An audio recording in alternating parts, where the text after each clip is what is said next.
your revenues, if you're in a business, to the same month last year for March, April, or May. And you'll need to reapply each month. We understand that this has been an incredibly tough time for new business owners. The Canada Emergency Wage Subsidy would be available to Canadian businesses, big and small, individuals, partnerships, and corporations that are not publicly funded. I want to be clear that this includes the hospitality sector. I know restaurants and bars have been particularly hard hit by this pandemic. It's also available to all Canadian nonprofits and charities that see a similar decline in revenues. Le gouvernement sait que pour protéger une économie forte, il faut prendre des mesures pour protéger les emplois canadiens.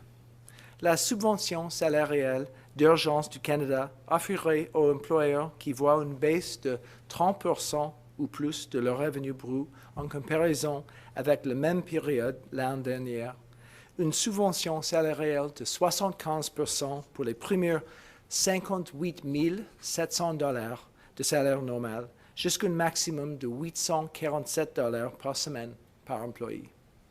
La baisse des revenus sera calculée en comparant le mois en question avec le même mois l'an dernier, pour mars, avril et mai. Vous devrez réappliquer à chaque mois. Cette subvention sera offerte aux petites et grandes entreprises canadiennes, y compris aux restaurants et bars, qui, je le sais, connaissent des difficultés. Elle est également accessible à tous les organismes à but non lucratif et organismes de bienfaisance canadienne qui constatent une baisse similaire de leurs revenus. Nous allons travailler avec le secteur dans les jours à venir pour nous assurer que l'implémentation du programme sera efficace et flexible. We know that workers in all sectors need job security.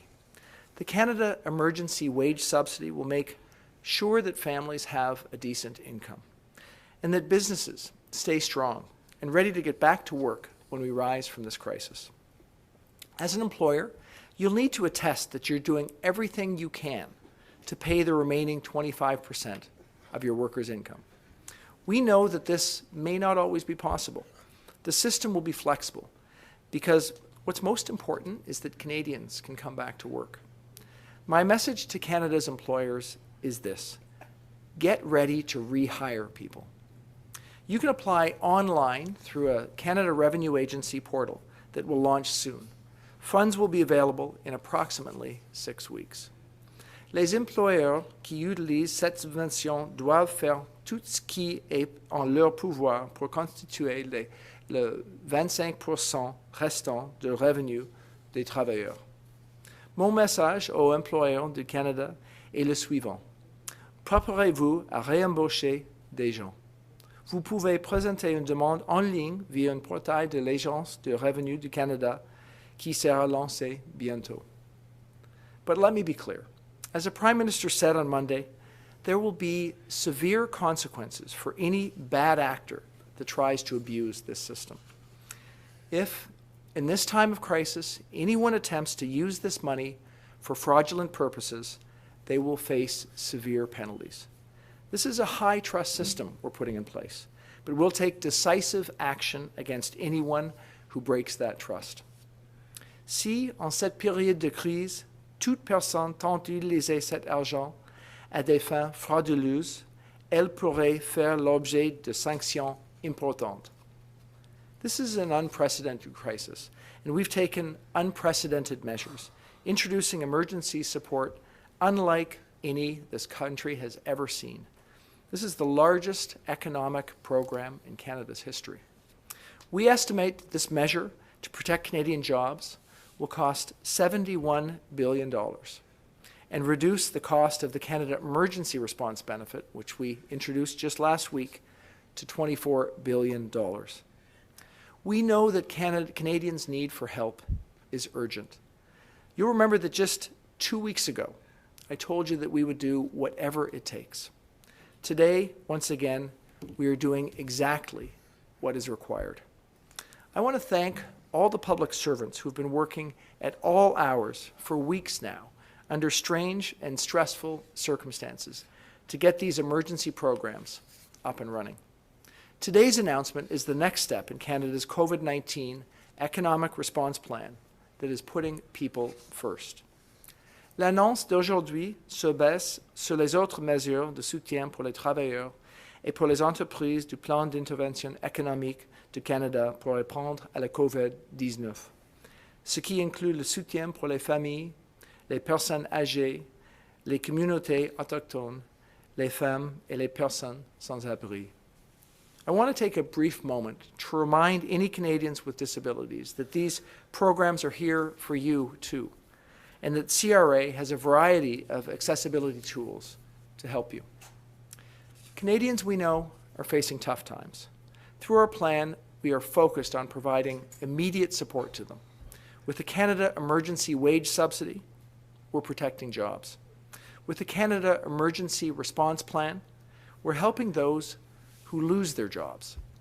And with easy guaranteed loans for businesses of all sizes through the Canada Emergency Business Account, we're helping businesses to access credit in a time of need. In order to get through this, everyone, individuals, businesses, charities, and the governments, need to take responsibility for each other. We need to protect our health, to protect our workers, to protect our economy, and to protect our most vulnerable. En aidant les entreprises à maintenir l'emploi des Canadiens, nous nous assurons que, au moment venu, les entreprises canadiennes pourront rapidement reprendre leur activité. Et surtout, je veux rappeler à tout le monde, restez en sécurité. We'll get through this, and when we do, together, employers and employees will continue to build a strong Canadian economy. The government remains steadfast in its commitment to be there for all Canadians, supporting you every step of the way. And above all, I want to remind everyone, stay safe. Thank you. With that, I'd like to pass it over to my colleague, Mary Ng, the Minister for International Trade and Small Business. Mary? Thank you, Bill. Good afternoon, everyone. Merci beaucoup de vous joindre à nous. This is a challenging time for all Canadians. There's no question that entrepreneurs, small businesses, and their employees are feeling an incredible burden in the face of COVID-19. Restaurants and cafes have had to close their doors. Tech and manufacturing companies have had to slow their businesses. And bookshops and clothing stores have had to lay off their staff. Small businesses are at the heart of our communities. They employ 8.3 million hardworking Canadians. Growing up, helping my own parents run their small business, I know that it can often be a family affair. And with the 75% of Canadian small businesses having fewer than 10 employees, I've heard from many employers that their teams are so closely knit that they feel like family. And if the COVID-19 pandemic has taught us anything so far, we are all in this together. Everything we have announced to date is to respond to what we've heard from thousands and thousands of small businesses across the country, from helping them keep their employees on staff, supporting with funds and cash flow to operate and pay their bills, and to keep their costs low. We're keeping costs low by deferring the GST and HST and customs duty payments for businesses for the next 3 months, and extending the tax filing deadline. We're helping businesses with their cash flow to pay for operating costs like rent by creating the Canada Emergency Response Benefit to give $2,000 per month to those who don't qualify for EI, including small business owners or self-employed. We've also unlocked billions of dollars in lending for businesses, including a $40,000 interest-free loan through our financial institutions. And finally, we know that people are the essence of your companies. So to help businesses keep their staff employed, we're bringing in a 75% wage subsidy to help businesses, not-for-profits, endure. Comme mon collègue Bill Morneau vient de le dire, nous annonçons les conditions d'admissibilité à la subvention salariale. The goal of this subsidy is truly to help businesses who've been hard hit by COVID-19. I know this emergency help can't come soon enough, and we're working hard to get you the support as soon as possible. It has been heartening to hear from so many small businesses, owners, entrepreneurs over the past couple of weeks, and indeed right up to this weekend, about how this will make a real difference and how this is going to help them keep their employees on their teams and on their staff. A family-owned restaurant in Halifax wrote in to say they will now be able to put their staff back on payroll so that they will be able to get ready as soon as it's safe to open their doors. A zero-waste grocery store in Vancouver will now be able to hire back some of the employees and to keep food on the shelves to serve their community, and countless more stories like this. We continue to listen to the very needs of Canadians, to small businesses, to entrepreneurs across the country. Know that we are there for you and that we're working around the clock to give you the urgent support that you need. Together, we will get through this. Merci beaucoup. And now I will pass it to my colleague, Minister Baines. Thank you very much, Minister Ng. I just want to make a few brief remarks. First of all, to echo the comments that were made by my colleagues, which is a heartfelt thank you to many businesses for sharing their stories and highlighting the importance of this wage subsidy and the impact this would have to help secure jobs and help to make sure that people can move forward, pay the bills, and take care of one another.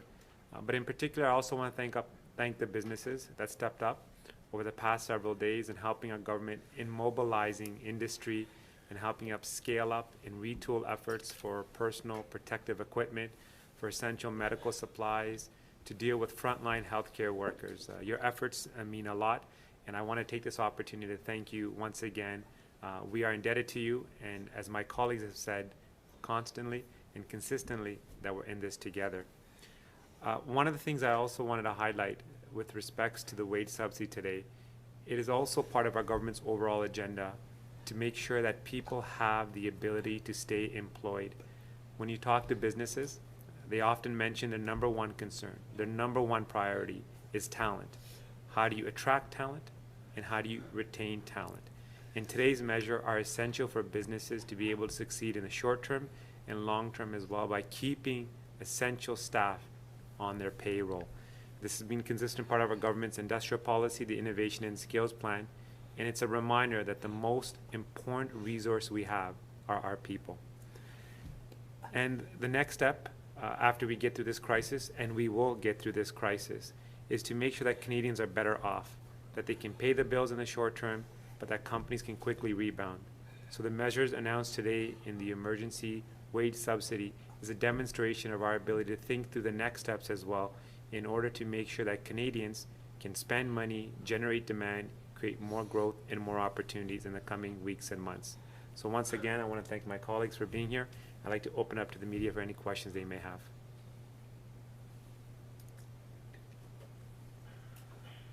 Thank you. Merci. We will now take questions from the telephone lines. On va maintenant prendre des questions du téléphone. If you are using a speakerphone, please lift your handset before making your selection. So please press *1 at this time if you have a question. There will be a brief pause while the participants register. Nous allons maintenant passer à la période de questions. Si vous utilisez un téléphone main libre, s'il vous plaît, soulevez le combiné avant d'effectuer votre sélection. S'il vous plaît, appuyez sur étoile 1 maintenant pour poser une question. Il y aura un court délai vous permettant de vous enregistrer dans la file d'attente pour la période de questions. The first question is from David Lundgren, Reuters Canada. Please go ahead. Yes, thank you, Minister. You've announced a lot of measures to help firms and people deal with the effect of this outbreak. I'm a bit confused. Do you have a rough overall idea of how much you are spending, either in plain dollar terms or in terms of GDP? Well, thank you for the question, David. Let me just start by saying the frame that we've taken through this is we need to recognize that we need to deal with the urgent and immediate issue around supporting Canadians. So we have used that as our frame every day as we faced up the challenges facing us that day. So first and foremost, we're thinking about how we can actually make sure that people who are not getting income because of this crisis are able to get support so they can buy groceries and pay their rent. So that's of critical importance. Of course, we always need to take a look at what we're doing, not only in terms of the costs, but how we can support the economy. So as we've done this, we've made sure that we've put in place measures that are supporting people and that will allow us to rebound as best we can. As I mentioned today, our expectation for the Canada Emergency Response Benefit, that benefit for people who might not be attached to an employer but have lost revenue as a result of COVID-19, is $24 billion. The costs that we expect for the program that we announced today, for the benefit, the wage subsidy for employers, is $71 billion. So as you can see, these are very, very significant expenditures. And when you put those 24 and the 71 together, you can see that those direct-to-people costs are roughly $95 billion. On top of that, there's a number of other measures we put in place that bring the direct spending that we're putting in place for Canadians to in excess of $105 billion or so. So very significant measures.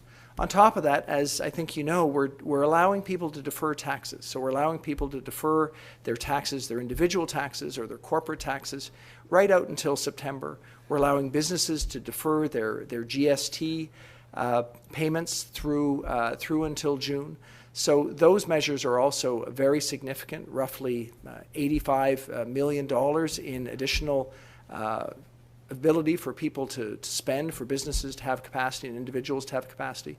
So we're going to keep thinking about what the next issues are that we need to face up to. The kind of expenditure as a function of our gross domestic product is in the order of magnitude of 5% or more. So very significant, and we expect will be important for protecting people and for protecting businesses.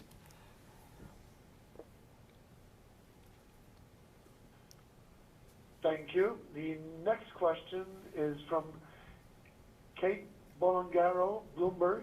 Your line is open. Hi, Minister Morneau. I have a question regarding following up on the colleague's question regarding about how does this translate to the actual budget deficit? What kind of numbers are we seeing for that? Thank you for the question. I will tell you that right now, in our estimation, is not the time for us to be coming up with our estimates of where we'll be in 6 months or 12 months. It's always important for us to take the time to make sure that we are being careful in terms of our deliberations, and that's what we've tried to do over these days that are presenting significant challenges to us. What we're much more focused on right now is how we can make sure we're delivering the kind of support to individuals and the kind of support to businesses that they need during this time. We recognize that as a result of this, the deficit will go up. We recognize that this is a dynamic situation and we need to continue to be focused on how we can ensure that we're supporting Canadians. As I've said, doing whatever it takes. So I will commit to providing transparent information to Canadians as we go through this. We will be doing the same with Parliament and with all the parties in Parliament, because we know Canadians want to understand those costs. I think, though, that what they really want to know right now is that we have their backs, during an extremely challenging time, that we're providing for them and their families, and that business owners, in the case of what we're talking about today, can find a way to bridge this very difficult time so that when it's over, and it will be over, that we can get back to work together to continue to make great lives for Canadians here in Canada.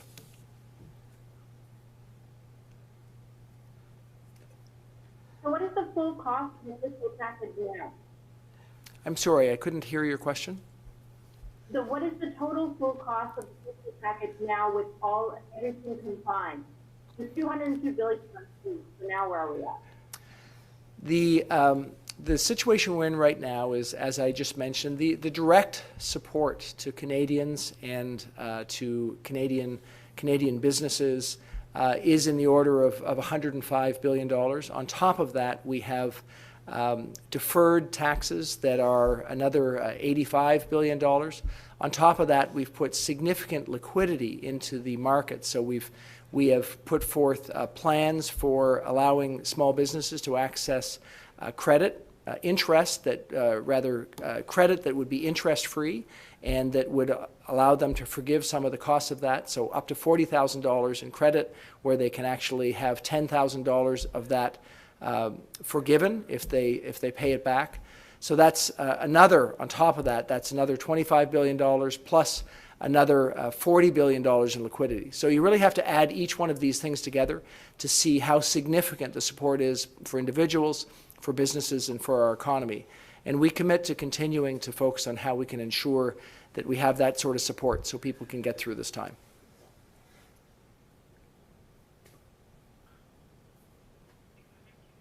Thank you. Merci. Next question, Bill Curry, the Globe and Mail. Please go ahead. Hi, Minister. Can you just talk a bit about how things have evolved over the past week? Because last Wednesday when you were in the Senate, there was the debate over the CRB and whether wage subsidies of 75% were necessary. You were arguing at that time that they weren't necessary, and that Denmark was requiring this requirement to show steep wage declines, which you were saying was a knock against that program. Then Friday, the Prime Minister announces you're going ahead with this. It was expanded on Monday. The details get bounced back a few more times. And now it sounds like you're recalling Parliament. So why did you make these shifts over the last few days? And why is there a need to call back Parliament? Well, that's not actually what I said last week. What is important for me to say is that what we've tried to do is make sure that at each step along the way we support Canadians and Canadian businesses in the appropriate way. So the very first issue from our standpoint was to make sure that for those 5.7 million Canadians that are working but not attached to a firm, that we had a benefit that was going to help them in the case of having no revenue as they face this challenge. And we all know these people. They might be people that are trainers in a gym or personal support workers or someone who's driving a taxi, or it might be someone who's a contractor providing software services. And their revenue was going down immediately, so that's why we had to put the Canada Emergency Response Benefit in place right away, so that as their revenue went down to zero, they had the ability to know they were going to have the capacity to buy groceries and pay rent. Secondly, what we came to realize quickly is that we needed to make sure that we could have people stay attached to their place of work if at all possible. And that's why we've moved forward on this Canada Emergency Wage Subsidy. So that's going to allow employers to keep employees on staff and to pay them 75% of the income they were receiving pre-crisis up to a maximum of $847, keeping that attachment so that businesses can get back to doing their work right after we get through this crisis. And then finally, we know that for many businesses, in particular for small businesses, we need them to have the access to credit so they can get through a difficult time. And that's why we've put in place a Canada Emergency Business Account, allowing small businesses to access $40,000 in credit, and for that to be forgiven if they pay it back before December 31st, 2022. And that credit will be at zero interest. For larger firms, we're also developing with the banks, and we've worked together with the banks to make sure that they will have the ability to get credit to see their businesses through. So I think what you'll see is that we have a three-pronged approach, that it's a made-in-Canada approach. It's appropriate for us. The approach for other countries have been instructive, but of course every situation and every country is different, with different workforces, with different labor situations. And we think what we've done is protected those people who are off work because of COVID-19, whether they're on their own or whether they're working in a company, and done it in a way that will allow our economy to be strong once we get through this crisis.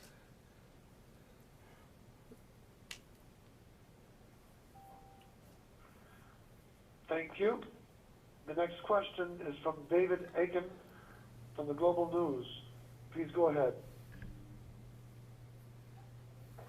Thank you, Minister. Sorry, just make sure I'm on speakerphone. There we go. Thank you, Minister. I'm more interested in how this program will work. So I'm thinking as a business owner here. And I guess the first thing is, if under the old 10% subsidy, if I understood it correctly, the business owner essentially would receive that subsidy by submitting or remitting less to the CRA. But in this case, does it sound like the CRA will actually send the subsidy to the bank account of the business owner? And I guess, what do you say to a business owner who laid everybody off on March 15th, and now they can start hiring back on the middle of May? Is that how it works? Yes, David, you've got it broadly correct. So the 10% wage subsidy was intended for all businesses that are up to 18 employees to get a wage subsidy. So that's applicable to any business, recognizing that many small businesses, even those that have not lost any of their revenue, are in a more challenging situation. What we've announced today is vastly more significant. It's for every business of all sizes that sees a revenue decrease of 30% or more. So what we're saying is that people that are impacted by this crisis, they have the capacity to get a wage subsidy of 75%. And it'll be administered a little differently than that wage subsidy, that 10% for all businesses. For that, companies will just be able to decrease the amount of money they remit to the federal government. For the 75% wage subsidy, what companies will be required to do is to show what the pre-crisis income was of an employee, and show that they've paid that employee the amount that they're paying, up to $847, and then they will get that money returned to them from the Canada Revenue Agency. We're putting up a portal, which should be up within the next 3 to 6 weeks, to make that happen very rapidly. What I would ask that you inform your readers, and certainly what I'd like to tell people today, is that for businesses, we're hoping that they can rapidly get themselves on a direct deposit system. Right now, we understand that about 90% of businesses have some sort of electronic communication with the Canada Revenue Agency, either directly or through their bank. So moving that up for all businesses would be important. And about 50% of businesses are on direct deposit with the Canada Revenue Agency. Obviously, it's to their benefit if they can increase their capacity to have direct deposit with Canada Revenue Agency, which means that when the system is running, it will allow them to get money that much more quickly. So this is the way that we plan on administering this. We're using a system, the Canada Revenue Agency system, that is used to administering for a very large number of Canadians, obviously all taxpayers, and we're working every day to make sure that system is up and running as soon as possible to support businesses. Great. And if I could just follow up on your comments I think you made earlier, that there may be some flexibility here. As I'm sure you know, there's any number of kinds of business organizations that will not be able to show this, say, revenue in March versus revenue from 2019. Think of a startup that has been existing on startup capital and just started basically earning some revenues early this year. There's kinds of businesses that are getting revenue now from business activity months ago, but have had to lay people off because their business activity ended, and they wouldn't have got their revenue anyways for several months. So any number of situations where you just can't do a March versus March year-over-year calculation. And is the program then, is there some adjustments that can be made for, they say, those unique or different kinds of business organizations? You know, we're in an unprecedented situation. We're coming up with programs that in a regular time period might take a year or a couple of years to develop, and we're developing them over the course of a week. So what we're saying to business owners is we will get the administrative details out as rapidly as possible. So while we are working to get the system up and running, we are working on making sure that those sort of details are understood by people. In the case of most businesses, what will happen is we will just ask them to show that their revenue has gone down by 30% or more, and they'll compare March 2020 against March 2019 to show us that that's actually been the case and show that they qualify. For a business that's just started up in the last year, we're working on how to deal with that. One way would be that they show us the previous month's revenue and show that the decline has happened. But we will have details on that situation and other situations in the coming days, in the near term. What I think I want Canadians to know is that we're trying to protect those individuals working for firms whose revenue has gone down significantly. And we're saying 30% or more as a result of the challenging situation we're in. We're going to make sure that the ties with their employers are retained so that we can get out of this challenging time with an economy that can work, with a workforce that's attached to their employers, and that we know will be better for them and better for our economy. Thank you. La prochaine question est de Hélène Buzetti, Le Devoir. À vous la parole. Oui.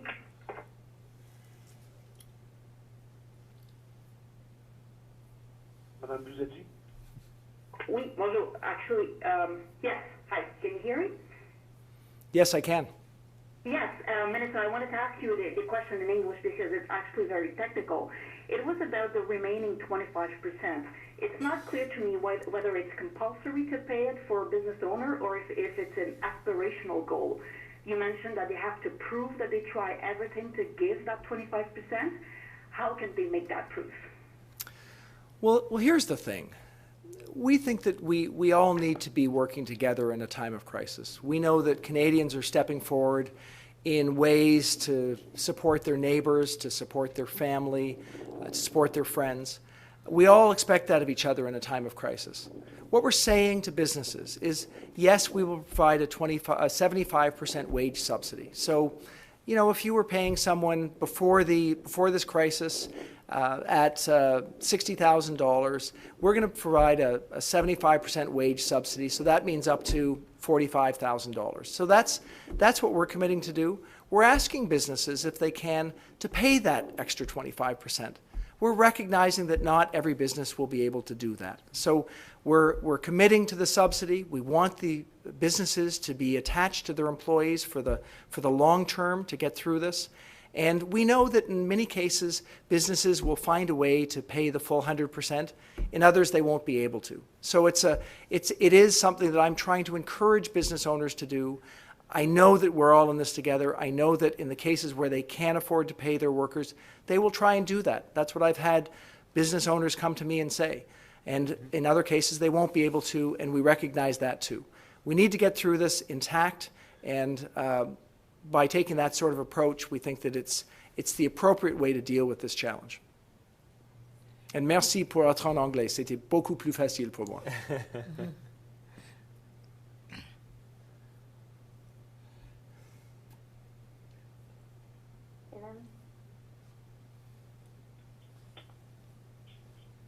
Helen, do you have a follow-up? No, then operator, I think we're ready for the next question.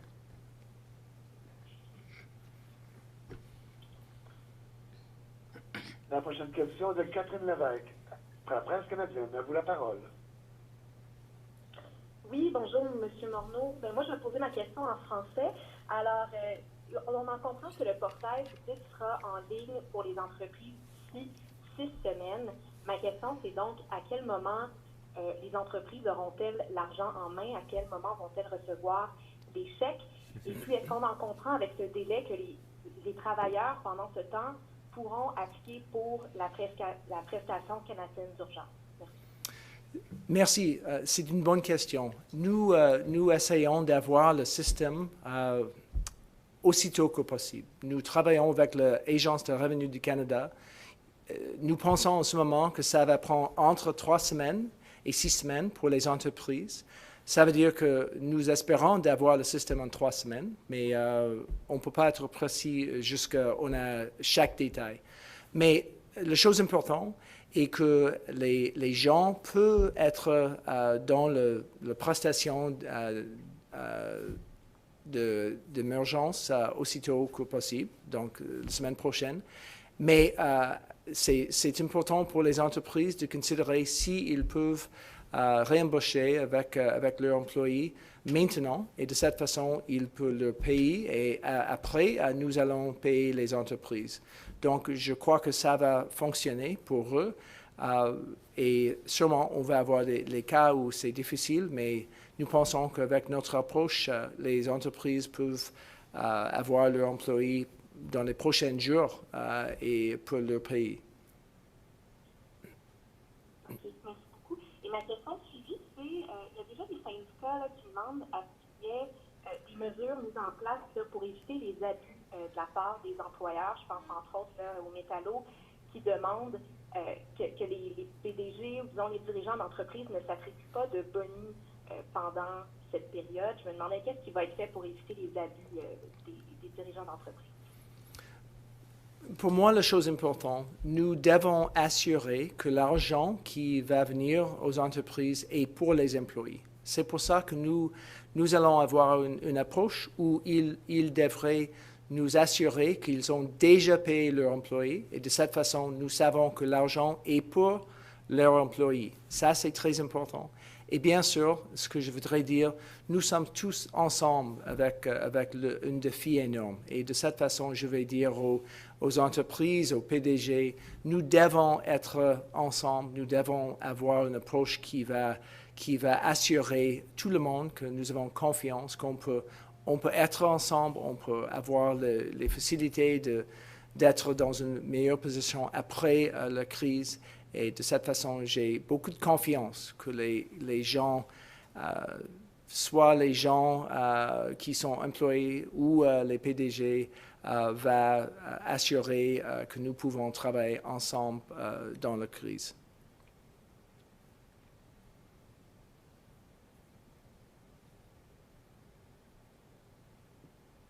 Thank you. Merci. La prochaine question est de Joël Denis Bellavance, La Presse. À vous la parole. Oui, bonjour, M. Morneau. Je voulais savoir si, je sais que le programme de subvention salariale doit durer 3 mois. Qu'arrive-t-il si la crise se prolonge? Est-ce que le gouvernement est prêt à prolonger la subvention salariale au-delà des 3 mois qui sont prévus en ce moment? Joël Denis, c'est une très bonne question. Nous devons être là pour les Canadiens et les Canadiennes. Nous savons que nous ne pouvons pas savoir en ce moment la duration de la crise. Nous serons là pour les Canadiens, mais maintenant nous avons trouvé des approches qui vont aider les gens immédiatement. On va chaque journée considérer la situation et considérer comment nous pouvons continuer d'avoir un niveau de confiance pour les Canadiens et les Canadiennes, et ça va continuer d'être notre approche. Nous serons ouverts à considérer comment et quand le temps est là, on va avoir plus de mesures si c'est nécessaire. Très bien. En supplémentaire, M. Morneau, le mandat du gouverneur de la Banque, Stephen Poloz, doit prendre fin en juin. Est-ce que vous avez l'intention de nommer quelqu'un rapidement pour le remplacer à la tête de la Banque du Canada? Au début, je voudrais dire, Stephen Poloz, le gouverneur de la Banque du Canada, il a travaillé fort avec nous. C'était très important pour moi de travailler avec M. Poloz. C'est très bon d'avoir les outils monétaires et fiscaux ensemble. Ça, c'est une approche qui était très importante dans cette crise. Mais je sais qu'il va être à la fin de le terme, en juin. De cette façon, on va trouver le prochain gouverneur et ça c'est quelque chose d'important quand même dans une situation comme ça. Je suis sûr qu'on a des très bons choix.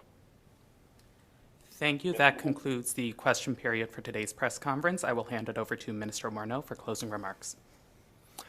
Well, I'd like to thank all of you, the journalists who've been on the line, for your questions. I'd like to thank Canadians that are taking some time to be with us right now. We are doing our utmost to make sure that we can help Canadians get through a challenging time. You've heard the Prime Minister talk about really what is, for us, from an economic standpoint, our three-pronged approach. We are working hard to make sure that we have a way for people to get money if they're finding that they just don't have any resources as a result of COVID-19, and that's our Canada Emergency Response Benefit. We will have that system up and running over the course of the next week so that people can actually get access to funds. We also, as you've heard today, we are putting in place a Canada Emergency Wage Subsidy. It's going to allow companies to make sure they can bring their employees back on staff, that they get a wage subsidy of up to 75% of pre-crisis wages, up to $847. And it's not just for companies, it's for nonprofits, organizations that have seen a significant decrease in their revenue because of this crisis. And finally, for businesses small and large, we're finding a way to ensure that they can have credit through this very challenging time. We know that we need to bridge our way through this. So what I want to say is that we will be there to support people in this crisis. We are going to continue to consider the next steps that we might need to take as this crisis unfolds. And we will be open to new measures appropriate to the challenges that we face, because we're going to have Canadians back during this time of crisis. So thank you very much. Merci beaucoup.